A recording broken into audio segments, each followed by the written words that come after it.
Bon, mes Hugo, c'est Woody Full. À l'heure où je vous enregistre ça, il doit pas être loin de 3 heures du match. Je suis trop fatigué là, je suis à moitié mort. C'était juste pour vous prévenir que là, vous allez voir un petit tutoriel comment faire des roues arrière en motocross. Déjà, les gars, c'est le premier tuto que j'ai fait. Donc, s'il vous plaît, soyez indulgents, même si c'est un peu de la merde. J'ai vraiment tout donné. Enfin, j'ai voulu vous faire plaisir. Et puis bah voilà, comme vous me faites plaisir, je vous rendre l'ascenseur. Euh, Juste avant de démarrer ce tuto, je voulais vous dire, prenez pas des motos de fou les gars pour apprendre à faire des roues arrière. Donc les 2,5 de temps ou les 500 de temps ou les 4,5 4 temps, vous pouvez oublier, je vous le dis. Surtout si vous avez jamais fait une roue arrière. Je dis pas ça méchamment, c'est juste pour pas qu'il y en ait qui se tuent ou quoi que ce soit. Voilà, je vous conseille vraiment 2,5 2 temps, 2,5 4 temps le maximum pour apprendre à lever. Voilà, donc on va se retrouver dans la petite vidéo là que je vais direct vous balancer. Je vous remercie pour tout les gars. Bon bah à tout de suite. Et voilà, c'est moi les gars. On est sur le rinté on va dire. Je vais parler comme un fou. Vous voyez que je suis dans un long champ avec l'herbe coupée. Je vous conseille vraiment d'aller dans un champ pour apprendre les roues arrière. Comme ça, si vous tombez, au moins vous faites pas mal. Niveau équipement, mettez au moins un casque parce que si vous tombez sur la tête, un problème est vite arrivé. Et niveau moto, je vous conseille vraiment de prendre un 4 temps parce que 2 temps ça part direct. Vous aurez même pas le temps de penser au frein. Je vais vous rappeler, le frein, c'est vraiment important sur quand vous faites des roues arrière parce que au moment où vous sentez que vous vous retournez, vous avez juste à freiner et la moto se redescend quoi. C'est pour ça que gérer le frein, si vous voulez vraiment vous mettre au wheeling, c'est super important, faut vraiment penser à ça en premier. On va démarrer tout ça. Voilà, la moto est allumée, c'est le moment que vous attendez tous. Je vous garantis pas que vous deviendrez l'île Chino en suivant mon tutoriel, mais c'est toujours mieux de céder de vidéos. Moi je sais, j'ai appris tout seul, donc ça me fait bizarre d'essayer de vous apprendre. Moi j'ai appris en regardant des vidéos vraiment où les gars levaient bien, donc ça me faisait bizarre. Alors ouais, comment faire une roue arrière?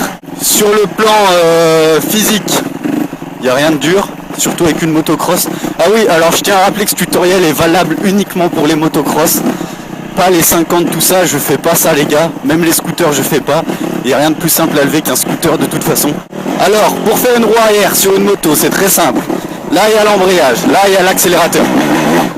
Alors, tout ce que vous avez à faire pour que la moto se lève, c'est tenir l'embrayage et lâcher l'embrayage fort tout en accélérant. La moto va se lever toute seule, regardez. Vous voyez? Voilà. Donc ce qu'il y a de bien avec le bas régime, c'est pour ça que je vous conseille un 4 temps, c'est que vraiment vous allez tellement doucement que même si vous tombez, il n'y a rien de grave. La moto sera pas cassée, vous-même vous ne serez pas cassé, personne ne sera cassé. C'est pour ça aussi que le bas régime c'est bien par rapport au frein. Alors il est important, regardez. Quand vous êtes en roue, si vous sentez que vous allez vous retourner, hop là j'ai failli me retourner, et ben vous avez juste à mettre un coup de frein et vous redescendez, vous tombez pas par terre. Alors moi ce que je fais, je me mets en deuxième.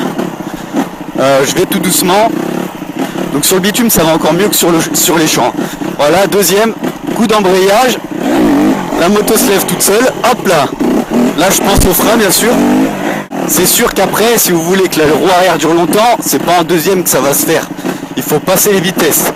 Je vous conseille d'embrayer vraiment, comme ça vous abîmez pas votre boîte. Mais je tiens à rappeler qu'en roue arrière, si vous n'avez pas besoin de passer les vitesses, l'embrayage ne sert à rien. Tout le monde s'inquiète, est-ce qu'il faut garder l'embrayage quand on est en équilibre? Non, ça sert à rien les gars. L'embrayage, il n'y a même pas besoin de s'en occuper, à part vraiment si vous voulez passer une vitesse. Regardez, je vais vous montrer qu'en équilibre, l'embrayage ne sert à rien. Voilà, je vais me mettre en équilibre sans embrayer, regardez bien. Vous voyez? Oh putain, j'ai fait de la merde un peu. Regardez. Vous voyez, équilibre, pas besoin de tenir l'embrayage. Voilà, le frein est super important. Si vous sentez que vous allez vous retourner, appuyez sur ce putain de frein arrière les gars. Ça va en sauver plus d'un. Je vous conseille vraiment d'apprendre direct à gérer ce putain de frein arrière. Parce qu'il y a beaucoup de gens qui me demandent comment je fais. C'est juste les gars, j'ai commencé en bas régime. Et maintenant j'y pense tout le temps, même en haut régime. Voilà. J'espère que ça vous aura aidé bien sûr. Donc rappelez-vous, pour faire une roue arrière, vous avez juste à lâcher l'embrayage fort, accélérer en même temps, la moto va se lever toute seule. Après vous accélérez et vous trouvez votre point d'équilibre, regardez. Voilà, dès que la moto n'a plus besoin d'accélérer, que vous sentez que vous êtes haut, c'est le point d'équilibre. Et surtout, vous pensez bien au frein les gars. Voilà, là vous voyez, j'aurais pas freiné, je me serais retourné. J'espère que ce tutoriel vous aura un peu servi quand même. C'est sûr que c'est un peu dur de faire des roues arrière. Mais croyez-moi, une fois que vous avez compris le truc, ça va tout seul, vous pouvez faire ce que vous voulez sur la moto.